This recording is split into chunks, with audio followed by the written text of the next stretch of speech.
Welcome, Shredders. I have an ancient freeride bike, a heavy hitter from its day. I'm gonna restore this bike and actually upgrade it with all the modern components you could possibly put on it. So the bike we have is a 2011 Specialized Big Hit. This is a 200 mil travel, coil sprung, gnarly beast mode bike from 2011. So 10 years ago, bikes were a lot smaller. So we'll look at this pitiful little reach of 450. My new bike's reach is 520.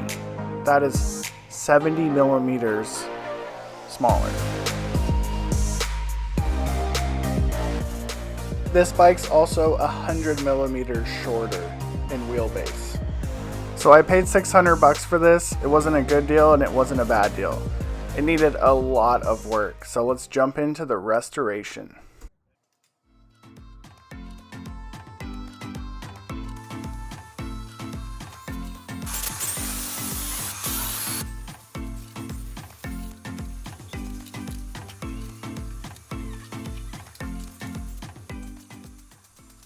So it took about 15 minutes to get the handlebars and grips off this bike because everything was rusted out and stripped. I should have took this as a sign of what was to come. I don't recommend restoring old bikes unless you're super passionate and you have a lot of time.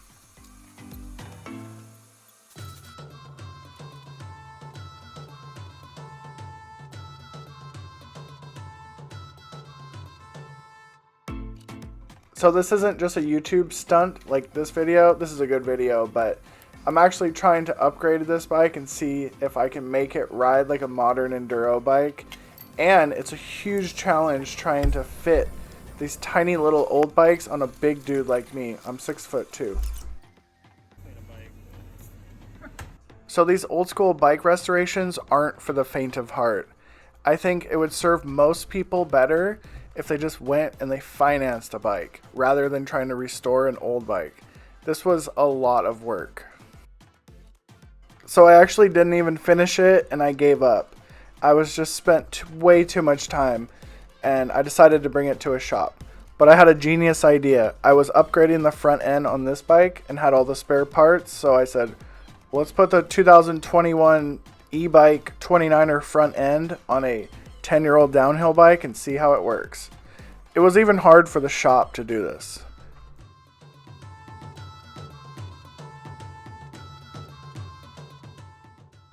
I took the bike to 2 different shops 3 times.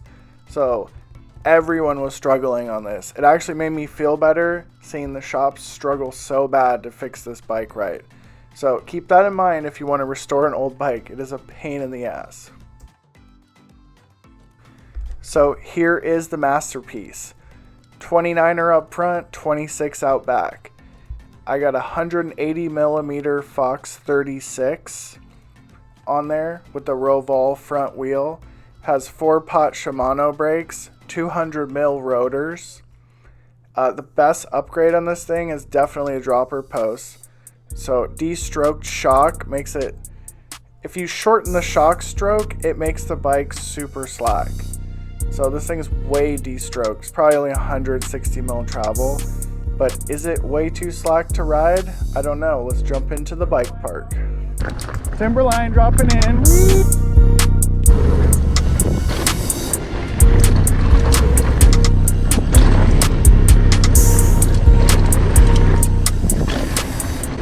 So actually the bike feels super composed on super steep stuff, as you'd expect with that stupidly slack head angle.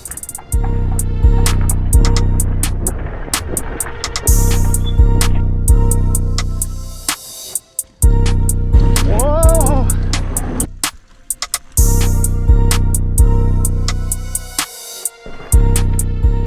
The main downside is it's like pedaling a boat anchor with that 62-degree head angle.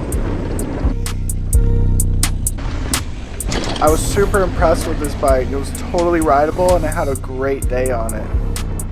I'm running 60 millimeter rise handlebars because I had a horrible kite accident and hurt my back. These little bikes are not good for a bad back, FYI. You want to do the black trail? Are you feeling it? Yeah, we did it last Yeah, let's do it. So I finally got around to installing the stock coil spring with a 650 pound spring, and it brings this head angle up to 64 degrees, and this bike is totally able to pedal again. Super stoked on it.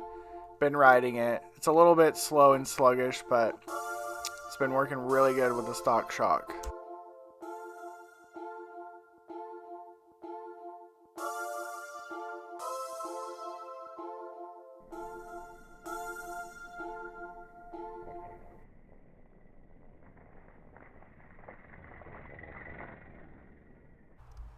So you can turn an old downhill bike into a new enduro rig, but you can't take the downhill out of the bike. As you can see here on the trails, it's just like impossible to get the bike going. It needs steep terrain. But on the other side of the coin, look at the speed wobbles it's getting here because of the short wheelbase. So in conclusion, you can make these old downhill bikes ride like a new bike with some bigger wheels, nice tires, and good shocks, but it's going to be really terrible to pedal.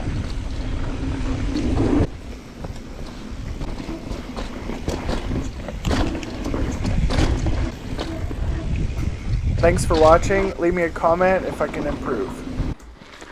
Whew. Sick.